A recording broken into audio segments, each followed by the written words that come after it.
chain reaction that will lead to the atomic bomb. Okay?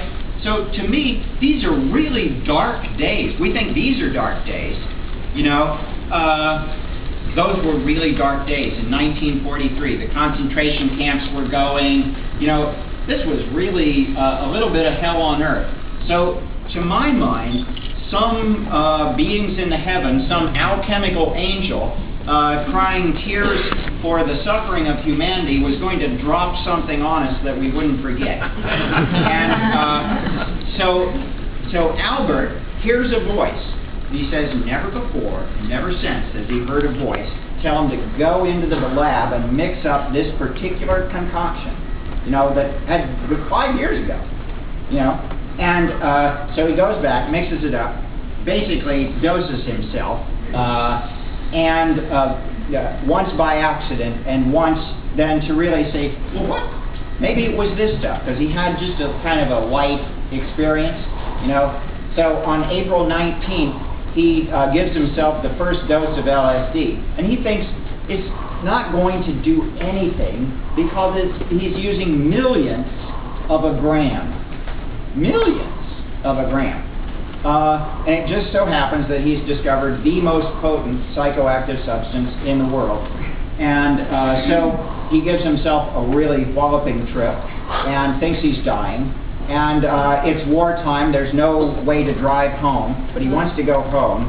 So he's in his lab and he has a bicycle.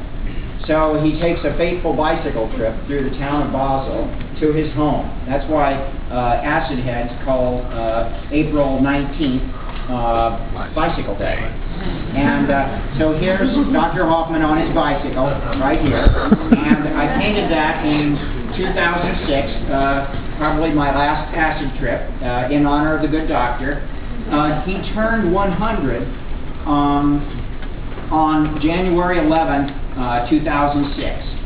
Now, he's still alive. He's 102, and he's living in Basel, and there's a conference on a World Psychedelic Conference that's happening in March, late March, and we're hoping that he'll make it, and he seems to be in fairly good shape. He unfortunately just recently lost his wife, Anita, most of his life. So he's an amazing sage, and has never been an advocate really of this you know, molecule. Very few people in his family ever took it, and he's been troubled about all the trouble that it's caused. That's why he wrote the book LSD, My Problem Child. But for many people, it's been an opening to spirituality.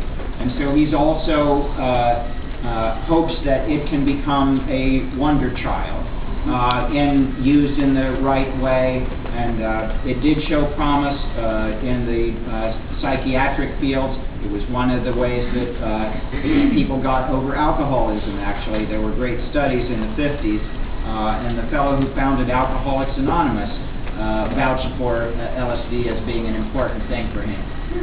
There were a few artists here. Probably nobody would care about the Beatles unless they took acid. R. Crumb is there as well. It's the same kind of thing. Hendrix, the Grateful Dead. You've got Keith Haring, who attributes his whole kind of style of art to his explorations. Spangle, Burning Man, Tool. We've got Aldous Huxley and his wife Laura, Leary and Ram Dass and all that crew. Here's Doc Ellis.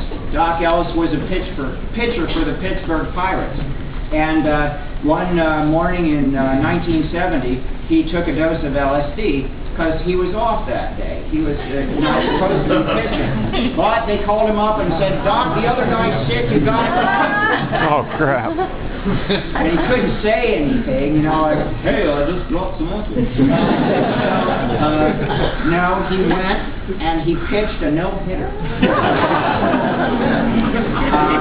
He said that there was comet tails coming off of it, going in kind of slow matrix motion. So it was a very weird game, but he later confessed to this when he wrote his biography. Francis Crick claims to have discovered the DNA molecule when he was on LSD. And so, let's see. Yeah, well, those are some of the influences that it's had. And we can say a lot about the people who are in the institutions, and we hope that they find their way back to reality. But then there are some people who have had great breakthroughs as well. So I'm just trying to tell the truth, basically, and it's sometimes gotten